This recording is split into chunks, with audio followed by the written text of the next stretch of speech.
Dentro de la taxonomía, los elefantes se encuentran en el reino animal, en el filo Chordata, en la clase Mammalia, en el orden Proboscidea, en la familia Elephantidae. Y existen dos géneros, el Loxodonta y el Elephas. Dentro del género Loxodonta se encuentran dos especies, Loxodonta africana, cuyo nombre común es elefante africano de sabana, y el Loxodonta cyclotis, cuyo nombre común es elefante africano de selva.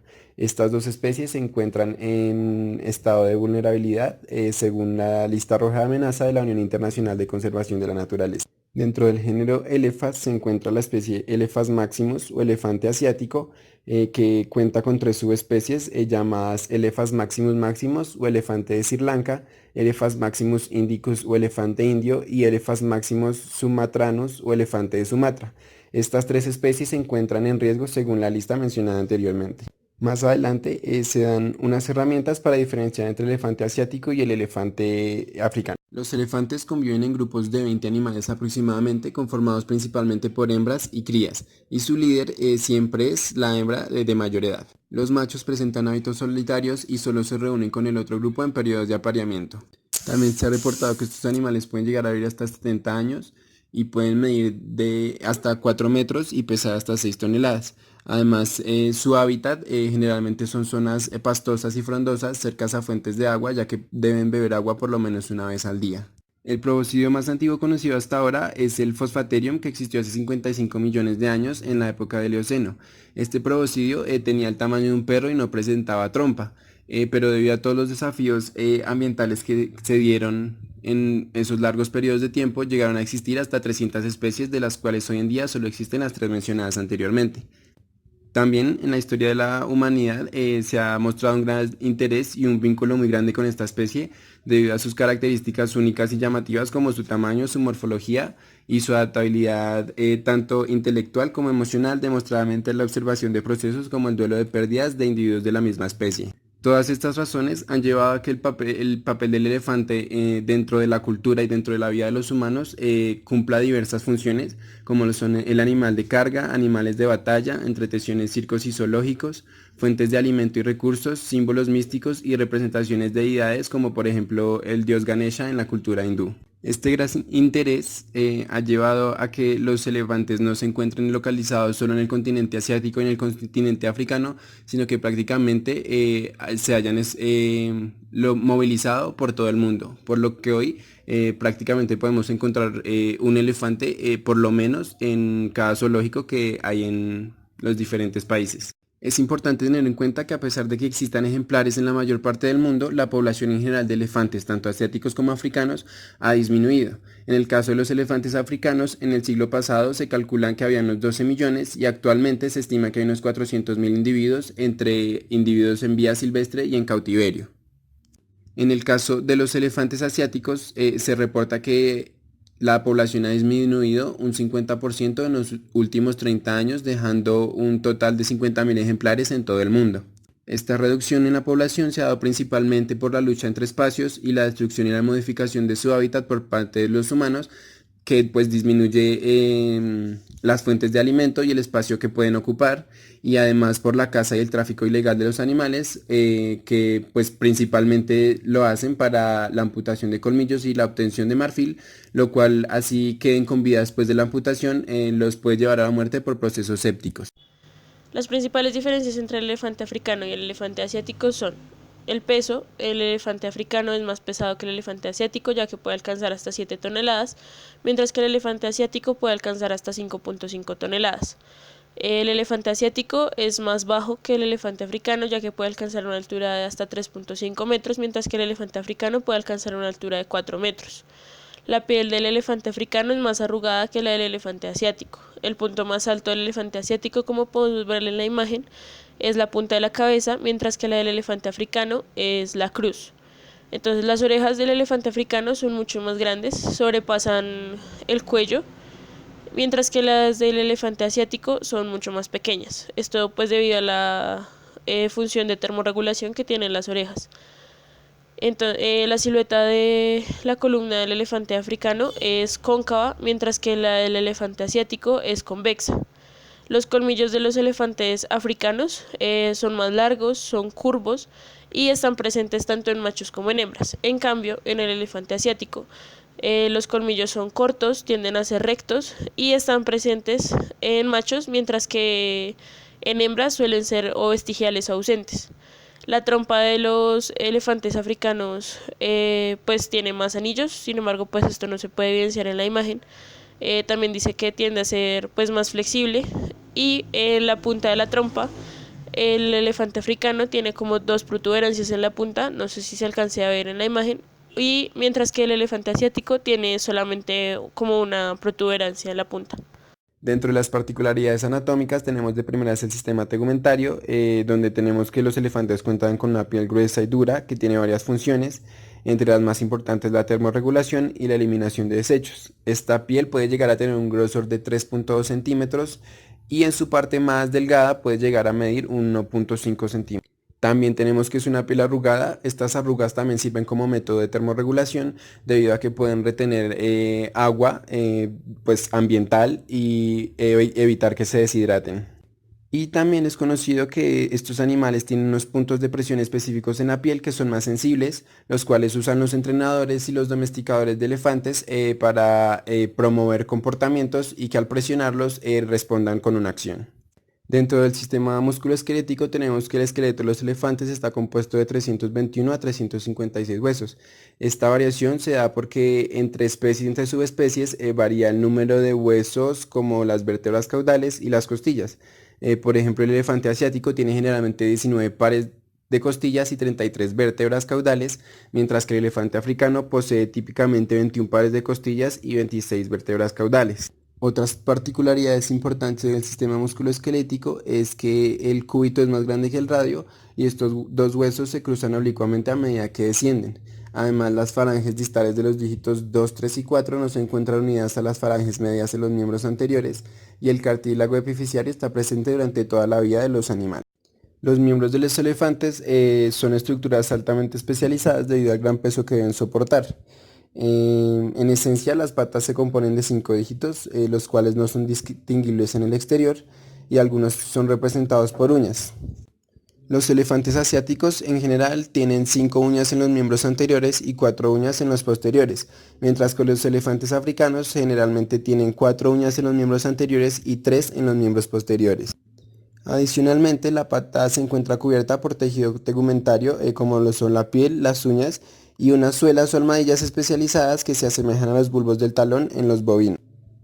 Los miembros de los elefantes no presentan médula ósea, sino que en su lugar poseen una red de hueso esponjoso denso que también tiene función hematopoyética y que además hace los huesos más fuertes y resistentes para soportar todo el peso pues, que tienen que aguantar.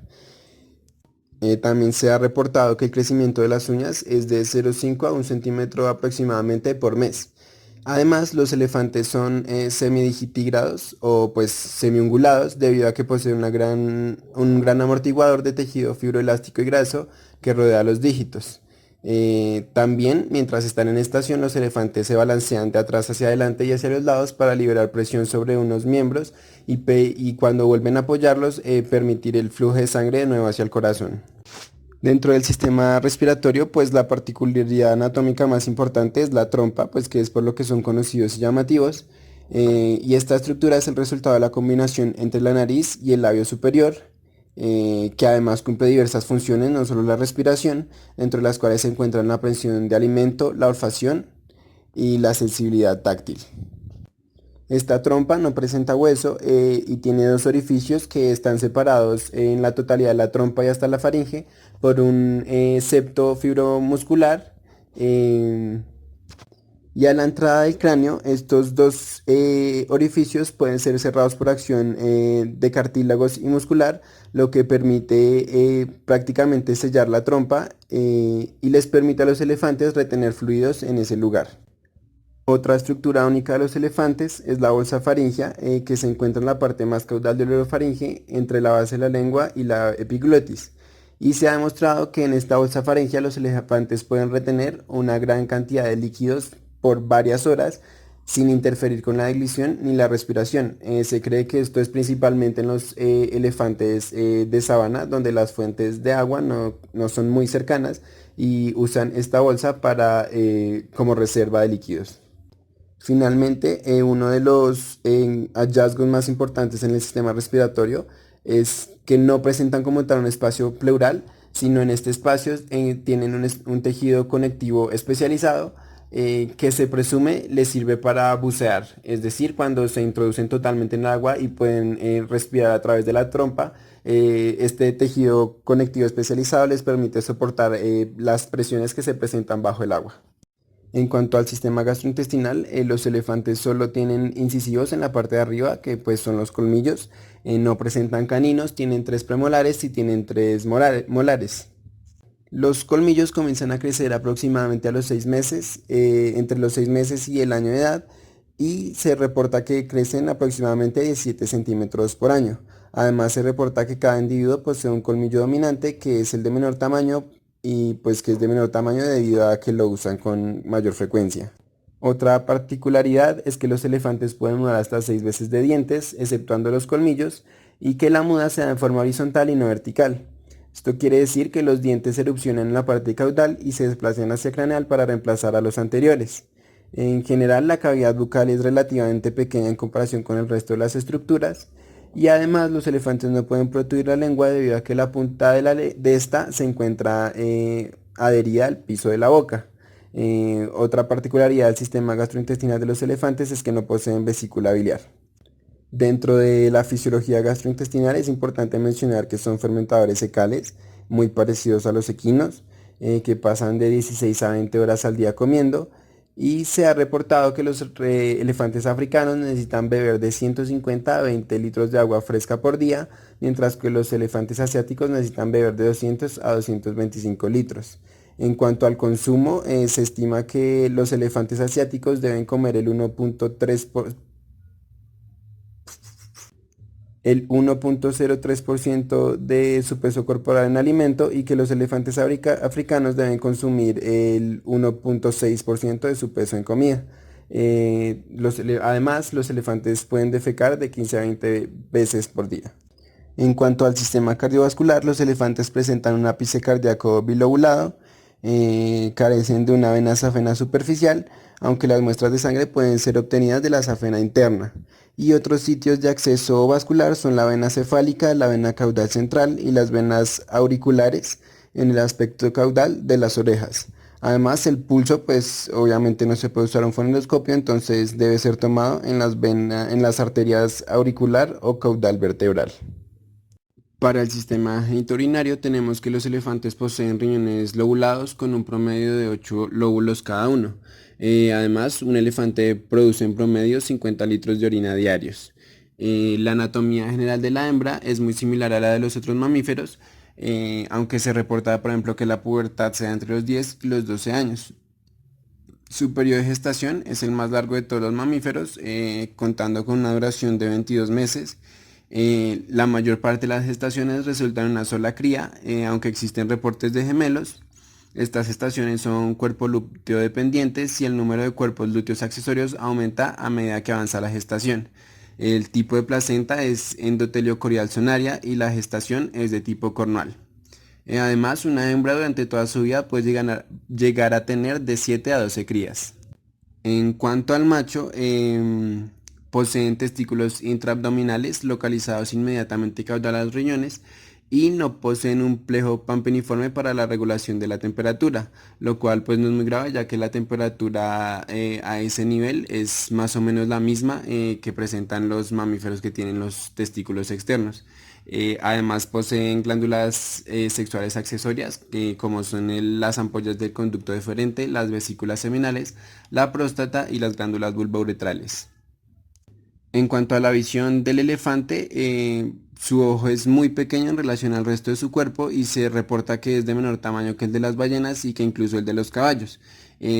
Presenta una membrana nictitante y no se ha demostrado ni comprobado si pueden ver a color o no.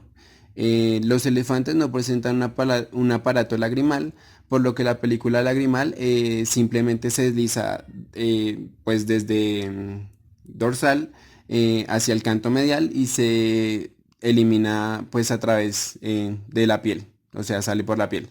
Y tampoco poseen un conducto nasolagrimal.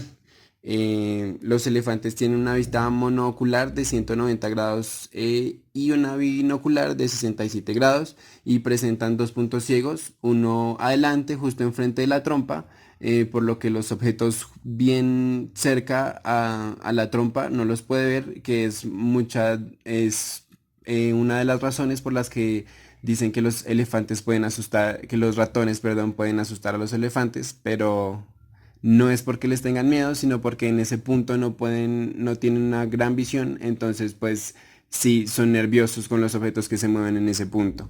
Y el otro punto ciego se encuentra en la parte de atrás y tiene 47 grados, por lo que pues es mucho más amplio que por ejemplo el de un equino.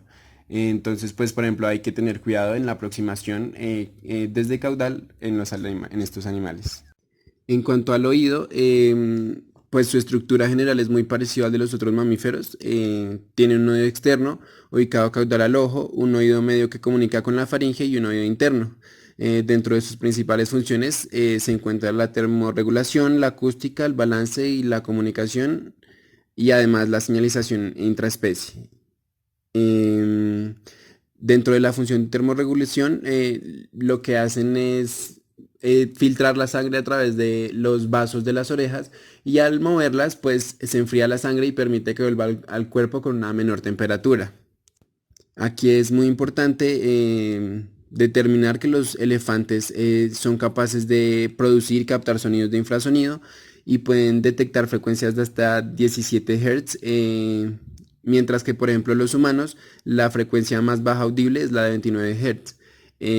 Pero pues por el contrario son incapaces de oír sonidos de alta frecuencia, eh, es decir, pueden llegar a oír hasta 10.000 Hz, mientras que por ejemplo los humanos alcanzan a oír hasta sonidos de hasta 19.000 Hz y los caninos de hasta 44.000 Hz.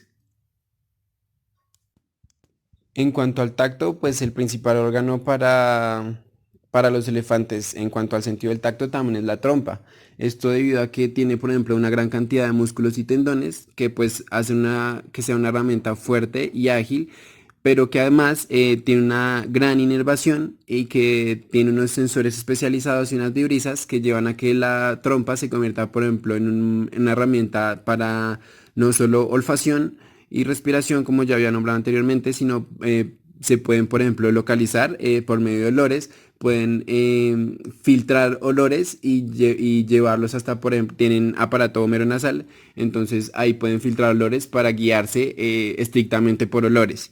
También pueden, pues tienen la función de recolección de alimentos y con este detectan, por ejemplo, feromonas que son liberadas por las hembras y también son capaces de detectar el estado de salud de otro animal de su misma especie solo por medio de sustancias eliminadas y detectadas por la trompa.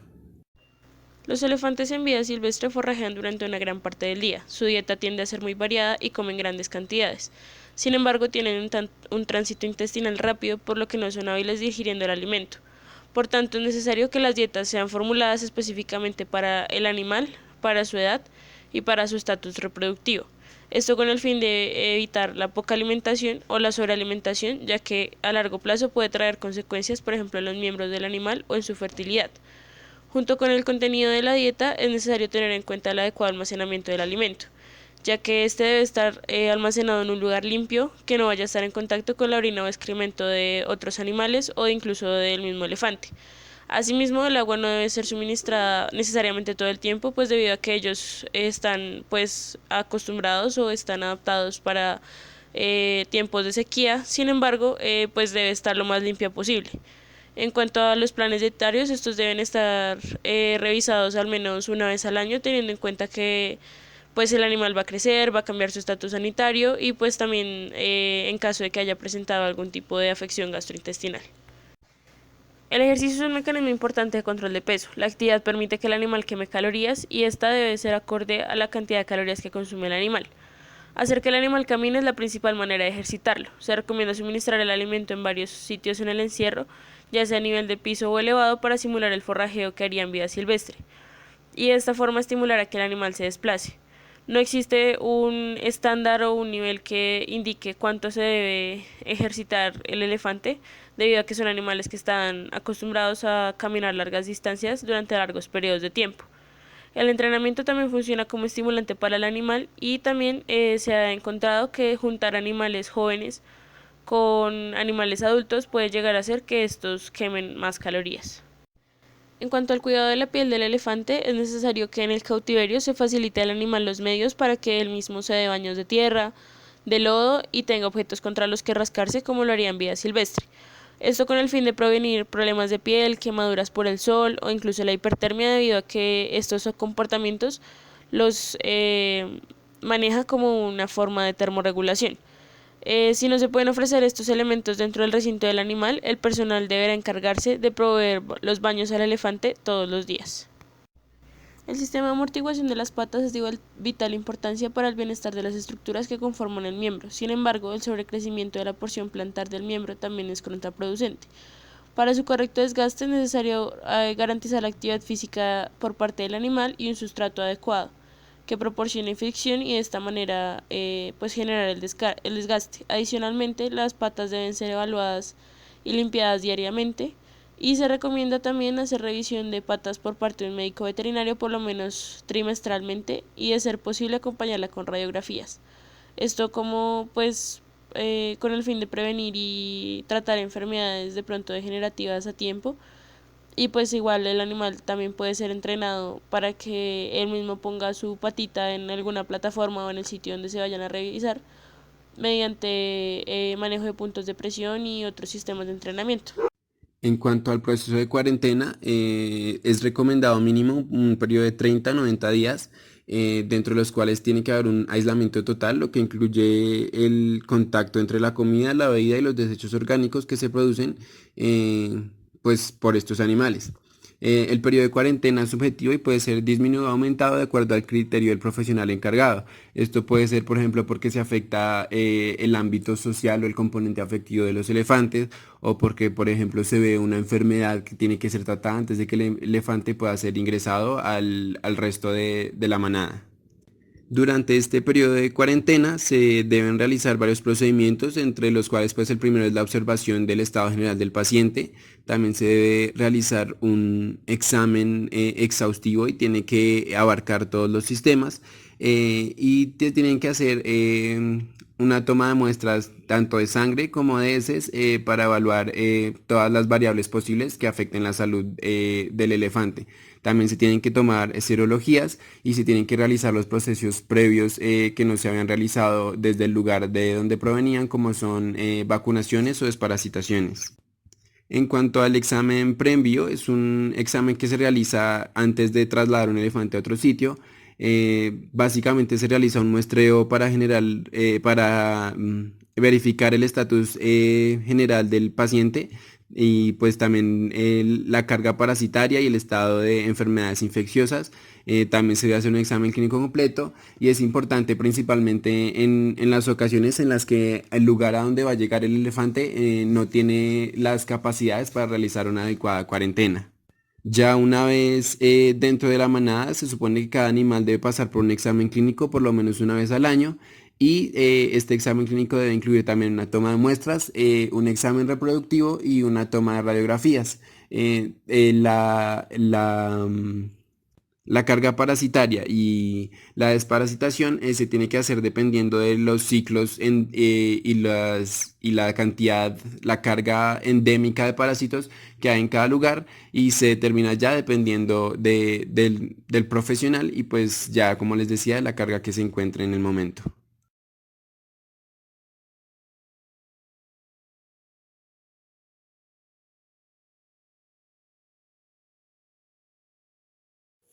¿Cómo podemos saber que un animal está sedado?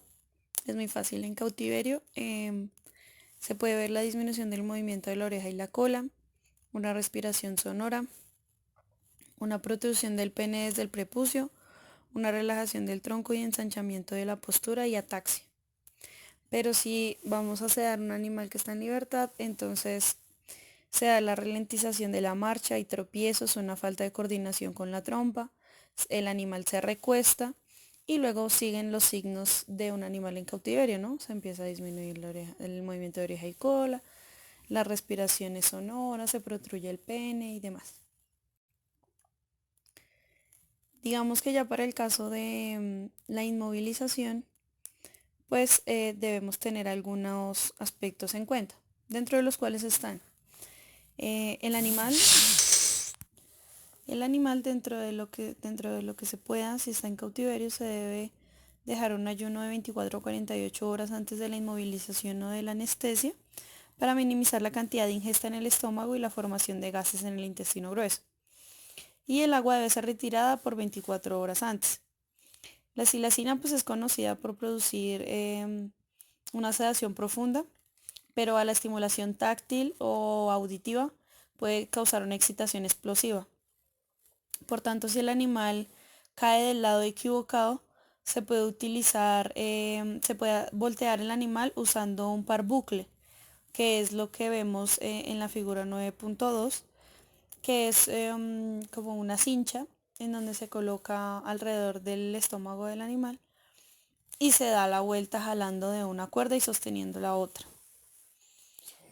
También se debe monitorear todo el tiempo la temperatura, ya que los anestésicos pueden afectar los centros termorreguladores, generando una hipotermia, o se puede dar una hipotermia por la disminución del movimiento de las orejas, quienes disipan una fracción del calor del animal. La tensión también debe monitorearse, se puede controlar, digamos, con la combinación de narcóticos y anestésicos agonistas alfa 2, ya que los primeros son hipertensores y los segundos son hipotensores. La frecuencia cardíaca siempre debe controlarse porque una taquicardia puede indicar una anestesia leve y esto pues significa un peligro para los veterinarios y los auxiliares que estén alrededor del animal.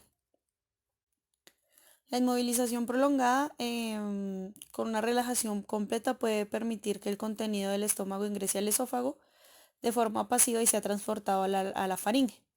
Idealmente se debe intubar el animal para evitar esta inhalación de la ingesta. Y el pene también puede sobresalir una hora después de administrar el antagonista, o sea, al momento de despertar el animal. Y por tanto deberíamos nosotros rociar agua fría sobre el pene extendido para que el frío haga que se retraiga y no vayan a haber golpes ni edemas en el momento en el que el animal se despierte. Digamos que en el punto en el que el elefante adulto tiene una infiltración en un sitio quirúrgico de manera local de anestesia, es complicado hacerlo por el grosor de la piel, pero hay animales jóvenes en los que se puede hacer, digamos, en la trompa, en el prepucio y en la vulva, en donde se pueden administrar anestésicos locales. Y cualquiera de los agentes anestésicos es adecuado. Más adelante hablaremos un poco de ellos. Dentro de los agentes Dentro de los agentes anestésicos está la etorfina, que es el anestésico de elección. Esa se administra vía intramuscular o intravenosa. El inicio de la inmovilización ocurre de 5 a 15 minutos después de la inyección intramuscular o de 2 a 5 minutos después de la administración endovenosa. Si no se administra antagonista, la recuperación es lenta, lo que requiere hasta de 3 horas. Cuando se inyecta el antagonista, el animal despierta de 2 a 10 minutos. La etorfina no debe mezclarse con atropina porque la atropina reduce su solubilidad. La velocidad de la inducción puede aumentarse agregando hialuronidasa a la solución inyectada y esta es una ventaja especial cuando se inmoviliza al animal, ya que en libertad puede, digamos, generar un movimiento más rápido, ¿no? La dosis de hialuronidasa varía entre 1500 y 4500 unidades internacionales. La etorfina se ha usado para anestesia prolongada que varía hasta durante 4 horas en elefantes cautivos mediante la administración intermitente de 1 miligramo intravenoso cada 15 minutos o mediante una inyección continua por goteo de 4 miligramos de etorfina en cada 250 ml de solución de cloruro de sodio, una gota por segundo. Entonces, en la siguiente imagen podemos ver los medicamentos que se utilizan en la mayoría de los casos: la procaína, la clorpromacina, la lidocaína, la bupivacaína y demás. Aquí podemos ver las dosis, podemos ver cuánto dura la anestesia, por ejemplo la procaína de 45 a 60 minutos, em, aplicándose de manera infiltrativa. Y los signos de toxicidad también los podemos ver en dado caso de que se sobredosifique el animal. Después podemos observar los agentes químicos para restricción. Están los tranquilizantes y narcolépticos. Dentro de esos están pues los agentes narcóticos inmovilizantes. Yo solamente estoy poniendo ejemplos, entonces dentro de eso sería la silacina o la ketamina. Dentro de la silacina, entonces sabemos que seda, relaja de manera muscular y genera analgesia. Con frecuencia es combinado con otros agentes para proporcionar un cóctel de inmovilización más seguro y efectivo y permite una reducción de la dosis indicada de los otros medicamentos en el cóctel. La silacina se suministra en soluciones de 20 miligramos por mililitro o de 100 miligramos por mililitro y se pueden administrar por vía intravenosa o intramuscular a dosis que oscilan entre los 0.8 y los 0.1 miligramos por kilo para la sedación de pie en elefantes cautivos o de 0.15 a 0.2 miligramos por kilo para la inmovilización en animales en libertad. En el caso de la ketamina, entonces, pues no debe usarse como único agente inmovilizante o anestésico. Debe combinarse con tranquilizantes o uno de los agonistas alfa-2. La ketamina se administra como una solución en concentraciones de 100 miligramos por mililitro y de 200 miligramos por mililitro y se puede administrar intravenosa o intramuscular. Es una solución en una situación de cautiverio cuando se usan combinaciones, el tranquilizante o el agonista alfa-2 deben administrarse 15 a 20 minutos antes que la ketamina, porque la acción de la ketamina es mucho más rápida, de 3 a 5 minutos, que la de los demás agentes. Entonces, administrar el medicamento con el mayor tiempo de inducción primero ayuda a prevenir la catatonía típica de la ketamina. Luego encontramos los tranquilizantes de acción corta, como la cepromacina maleato o la azaperona. La cepromacina maleato rara vez se usa sola también. Cuando se combina con opiáceos o ciclohexanonas, tienen actividad sinérgica disminuyendo los efectos secundarios indeseables, acortando el tiempo de inducción y reduciendo la dosis del agente inmovilizador necesaria. Su característica de relajación muscular es de particular valor cuando se combina con ketamina. La cepromacina se suministra en una concentración de 10 miligramos por mililitro que puede administrarse vía intravenosa, vía intramuscular o subcutánea. Cuando se administra por vía intravenosa, los efectos se notan de 1 a 3 minutos intramuscularmente, se requieren de 15 a 20 minutos para un efecto completo. En la saperona, pues es uno de los tranquilizantes más nuevos de acción corta que hay. Tiene un amplio margen de seguridad y se ha utilizado para tranquilizar a los elefantes como agente único, pero se administra más comúnmente en combinación con opiáceos u otros agentes anestésicos para suavizar la inmovilización y permitir el uso de dosis más bajas del agente primario. Se ha utilizado para el corte de colmillos, cirugía menor como desbridamiento de heridas, corte de pies y para disminuir la agresión de los compañeros de la manada. Puede administrarse por vía intramuscular o intravenosa. La respuesta inicial se puede observar en 15 minutos con el efecto máximo de 15 a 20 minutos y la duración del efecto es de 2 a 3 horas. Los signos de sedación incluyen estupor, ronquidos, falta de voluntad para moverse, pene relajado y lo más importante, ninguna o poca tendencia a acostarse. Ya en el caso del diazepam, entonces este previene el efecto convulsivo de la ketamina y se inyecta por vía intravenosa, controla eficazmente las convulsiones que se pueden generar en algún momento del animal o para controlar convulsiones que esté sufriendo el animal. También se pueden usar como medicamentos preanestésicos para calmar a un animal excitado. Se suministra en una solución de una concentración de 5 miligramos por mililitro y se administra a una dosis de 0.1 a 0.5 miligramos por kilo. El inicio es dentro de 1 a 2 minutos cuando se administra por vía intravenosa y por vía intramuscular es de 15 a 30 minutos dependiendo de la dosis. El diazepam se metaboliza lentamente en el hígado normal, por lo general los efectos clínicos desaparecen de 60 a 90 minutos. Los medicamentos de apoyo para la inmovilización realmente es la atropina. disminuye las secreciones excesivas inducidas por la ketamina, también se usa comúnmente como un medicamento preanestésico para prevenir la estimulación vagal y refleja del corazón, que es la bradicardia colinérgica que todos conocemos durante la inducción.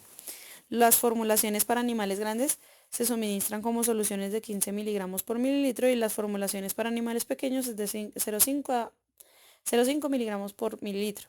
La atropina se puede administrar por vía oral o parenteral a dosis de 0,04 miligramos por kilo. La tropinización se demora de 1 a 15 minutos dependiendo la vía de administración. Los agentes medicamentosos de reversa pueden ser muchos. Los antagonistas están disponibles en la mayoría de los agentes de restricción química.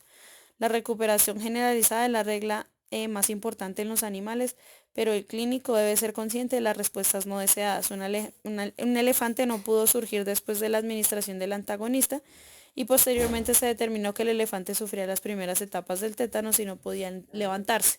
Ese es uno de los ejemplos que se pueden dar en el momento en el que un agente medicamentoso de reversa no funcione. Y para finalizar, tenemos los máximos para la restricción química de los elefantes que se pueden leer en la diapositiva siguiente.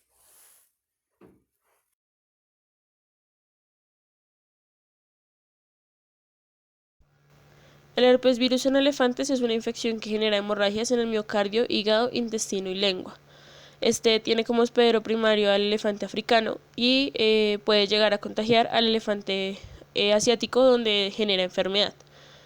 Entonces los signos son de inicio súbito. Entonces inicialmente el animal presenta letargia, anorexia, puede llegar a presentar cólico moderado. Posteriormente puede presentar edema en cabeza, cuello, tórax y miembros anteriores. Puede llegar a presentar cianosis lingual progresiva y puede presentar abortos debido a que el virus atraviesa la barrera fetoplacentaria. Entonces, a nivel hematológico, en elefantes asiáticos se evidencia leucopenia, trombocitopenia y anemia.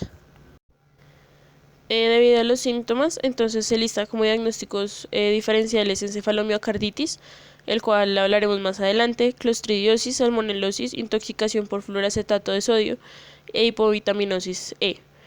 Como diagnóstico entonces se puede emplear PCR, neutralización viral, inmunoblotting. De esta enfermedad pues el pronóstico es desfavorable y pues en el momento se están realizando tratamientos con fanciclovir. Sin embargo, pues aún son experimentales, pero se han reportado éxito en su uso. No existe vacuna disponible y pues ya que, como lo había mencionado antes, el elefante africano es el hospedero primario y puede llegar a contagiar al elefante asiático, no se recomienda alojar en el mismo recinto a elefantes africanos y a elefantes asiáticos juntos. La encefalomiocarditis es una infección propia de los roedores, los cuales son asintomáticos. Esta puede llegar a afectar a otras especies de mamíferos, incluso a los humanos. El agente es un cardiovirus de la familia Picornaviridae, el cual se replica en las células del miocardio generando su muerte. Afecta tanto a elefantes asiáticos como a elefantes africanos. La infección es vía orofecal debido al consumo de agua o alimento contaminados con heces u orina de ratones. Sin embargo, no se transmite entre elefantes.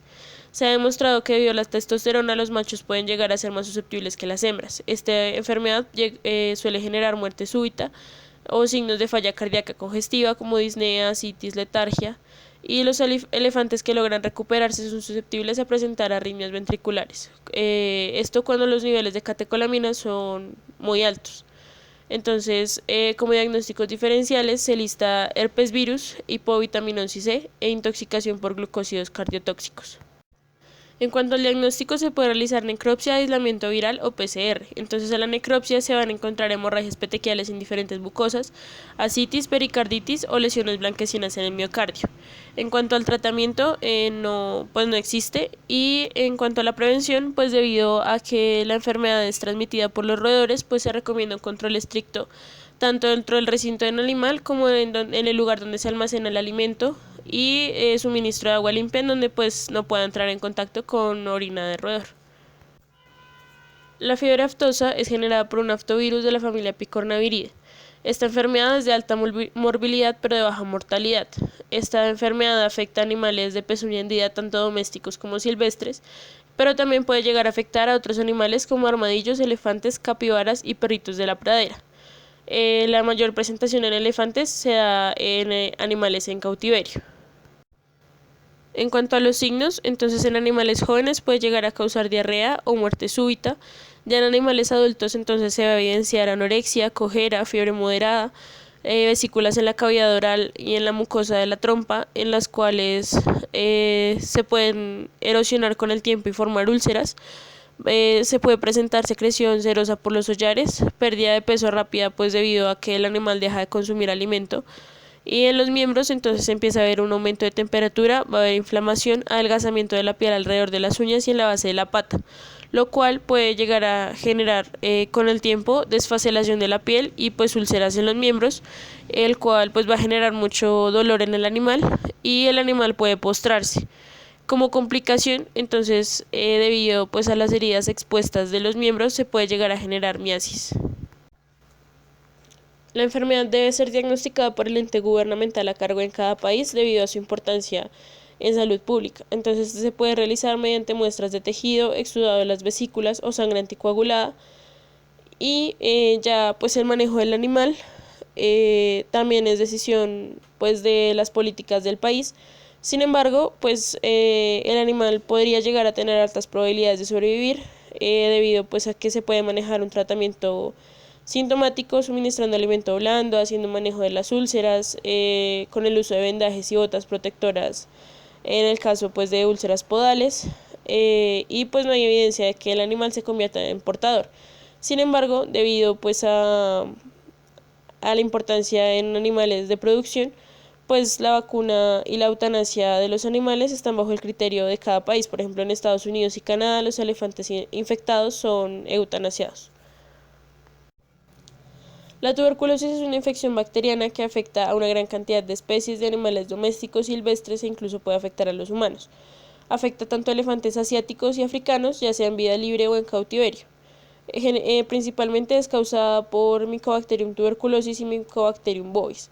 El contagio se puede dar vía aerosol o por contacto con secreciones infectadas. En el caso pues de la presentación hay una imagen en donde el elefante se está bañando cuando el elefante está infectado con tuberculosis. Realizando este tipo de comportamientos puede llegar también a infectar a otros animales. También pues hay reportes de que la tuberculosis de los elefantes puede llegar a ser transmitida a los humanos, por lo cual tiene una alta importancia en salud pública.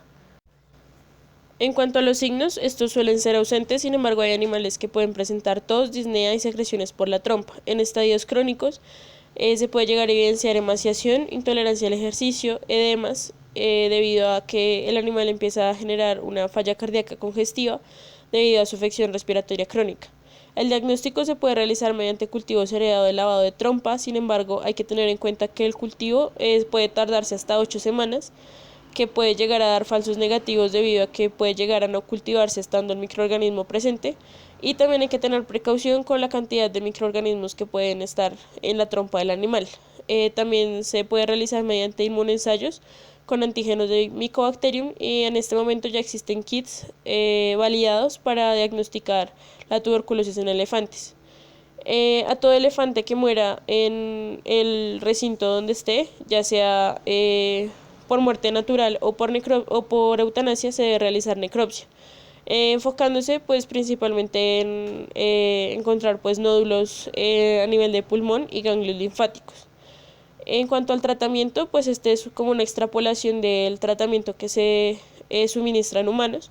Entonces, pues lo ideal sería que el suministro de antibiótico fuera en base a un antibiograma. Sin embargo, pues debido a la dificultad del cultivar la bacteria, pues no siempre se puede hacer de esta manera.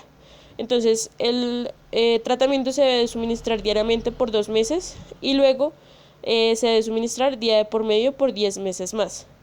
Entonces, el tratamiento se puede manejar 4 antibióticos, los cuales son isoniazida a 5 miligramos kilo vía oral o rectal, la rifampina a 10 miligramos por kilo vía oral, la piracinamida a 30 miligramos por kilo vía oral y el etambutol a 30 miligramos por kilo vía oral. Los medicamentos vía oral en elefantes se pueden suministrar directamente o se pueden suministrar mezclados con el alimento. Debido a que esta es una enfermedad de gran importancia en salud pública, es importante tener un adecuado manejo de la bioseguridad. Entonces se debe separar al animal sospechoso de los demás animales. Se debe hacer desinfección de los recintos con agentes micobactericidas.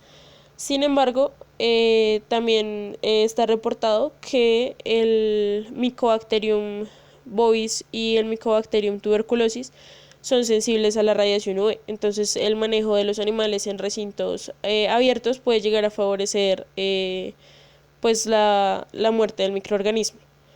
Se debe realizar prueba de la tuberculina en el personal que ha manejado a los elefantes cuando se sospecha de que algún animal está infectado. Y asimismo se debe realizar prueba de la tuberculina en todo personal nuevo que ingrese a entrar en contacto con los elefantes. Esto para evitar pues que el humano pueda llegar a contagiar a los animales. También pues se debe exigir el uso de elementos de protección personal para manejar a los elefantes sospechosos. Entonces se debe usar overol, botas, guantes y pues máscaras con filtros de aire. Bueno, el anthrax es una enfermedad infecciosa bacteriana hiperaguda que afecta a la mayoría de los mamíferos, tanto domésticos como silvestres. En los elefantes principalmente se ha reportado en los animales en vida silvestre, aunque también pues, existen reportes de animales en cautiverio. Es una enfermedad de distribución mundial, tiene potencial zoonótico y pues también hay reportes de que tiene potencial de arma bioterrorista. Esta infección es causada por un bacilo gram positivo, aerobio y formador de esporas, que es el Bacillus anthracis, y la infección se puede dar por ingesta, inspiración o contaminación de las heridas por parte de las esporas. Una vez entran estas esporas, son fagocitadas y se replican. Posteriormente a esto se da una diseminación al resto del cuerpo. Y además estas bacterias producen una exotoxina que inhibe la fagocitosis, aumenta la permeabilidad vascular y disminuye la acción de la cascada de coagulación. Los brotes de esta enfermedad generalmente se dan en los periodos de cambio entre climas cálidos y secos a periodos de lluvia. En cuanto a los signos clínicos, estos son variados y dependen de la vía de infección y de la carga infectiva. Por ejemplo, los animales contagiados por vía respiratoria presentan disnea y neumonía, y los contagiados por vía digestiva presentan cólico y diarrea hemorrágica. Otros signos que podemos observar son ataxia, letargia, parálisis y convulsiones, y esto debido a que se presentan edemas y hemorragias cerebrales. En cuanto a los signos por periodo de posinfección, los primeros signos que se pueden observar son poliuria, inquietud, debilidad del tren posterior y caídas. Y posteriormente se pueden observar hemorragias en todas las mucosas, heces sanguinolentas, trémores, ceguera, inflamación y parálisis de la trompa, anorexia, midriasis y fiebre. También puede darse muerte súbita y en los cadáveres lo que se puede observar es una putrefacción que es inusualmente rápida. En cuanto al diagnóstico de la enfermedad, la prueba gold estándar son el cultivo, aunque también se puede hacer PCR y se enlista la necropsia y la histopatología, pero también se reporta que es peligroso debido a que pues al hacer estas necropsias se puede dispersar el agente infeccioso e incluso existen reportes en que se contagian las personas que hacen las necropsias y también contagian el anthrax. Pues el anthrax en humanos puede presentar solo una forma cutánea que es leve, pero también tiene una forma letal que es una forma respiratoria que pues ya representa un mayor riesgo para todos los profesionales. En cuanto a los diagnósticos diferenciales más importantes, se encuentran la intoxicación por Nerium oleander, las enfermedades septicémicas y sistémicas como la salmonelosis hiperaguda, la hipertermia y la mordida por serpientes venenosas. En cuanto al tratamiento, no existe ninguno en la actualidad y todas las acciones que se realizan están encaminadas a la prevención. Entonces, para esto, lo primero son la eliminación segura de cadáveres por medio de la incineración y la prevención de la enfermedad. Se han usado compuestos como el amonio cuaternario para la desinfección de las instalaciones, aunque este solo actúa en la forma vegetativa, mientras que las esporas solo pueden ser eliminadas por medio de la incineración.